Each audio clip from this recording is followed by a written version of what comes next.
1001 inventions.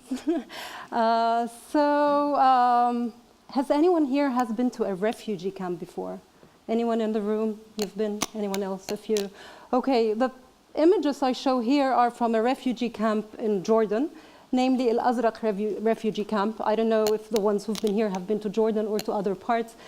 A very sad situation. I mean, it's those structures you see, metal structures, are where people live in the middle of the desert. Very harsh environment, very, very cold in the winter, very, very hot in the summer.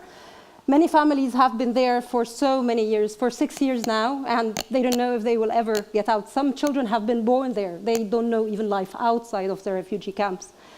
They do have schools, so they are lucky that they get some sort of education, but classes are totally overcrowded. They are totally bored, as you see in these pictures. Their schools are in shifts, so they go just for 2 or 3 hours a day, one teacher for all subjects, and it's not really the environment where they would thrive.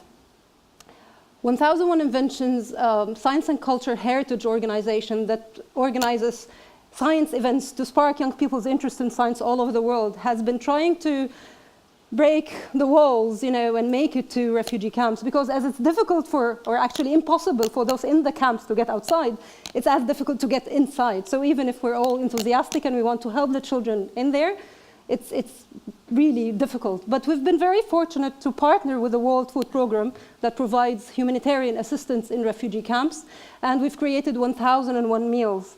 And 1001 Meals aims to bring some exciting learning experiences for children. We want to make them interested in science and to give them healthy food as well, because this is something that's difficult for them. So we basically want to nurture their minds and their souls. So we want to give them a full experience. We organize very, very simple activities, all things that we can actually procure in the refugee camps, doing some very simple science activities.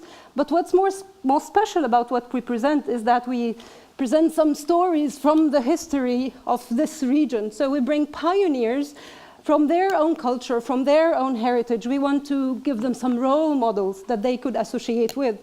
So while we're sparking their interest in science, we also want to give them a better feeling about themselves. We want them to be excited about where they are from, and hopefully be hopeful for the future and where they would eventually go when they return to their homes. In terms of impact, I mean, not much I need to say when you look at those faces. They go back after engaging with many activities with those books on we have so many different programs, so it could be on nature and animals, or it could be on health and well-being, or on astronomy, so many different themes. They get a book at the end because there's no electricity in their schools or their homes. We have to really engage in very, very simple ways. Those books that they could get are basically the only books they own. Some of these kids have never seen a flower. They live in the middle of the desert, so it's really, really very difficult kind of experiences they have, and they go back with meals as well. So they are, very excited to go back, share with their families, and share with their brothers and sisters, and they become the ones, actually many of the kids, when we do the activities, they ask if they could get some of the instruments we've been using, which are sometimes just simple oil and water, but they want to have them because they want to do the experiments themselves with their families and brothers and sisters.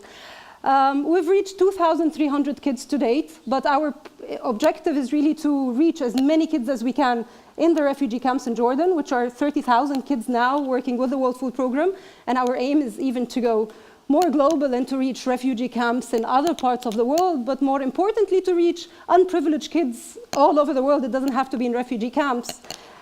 And in those images you see the one that's covered with the clock is in the Berlin Science Week last year. So whether it's in Berlin, in London, or New York, you see kids are very engaged and very happy, and the other pictures are in refugee camps. We do the same experiments, we do the same kinds of activities, and we get the same sort of reactions.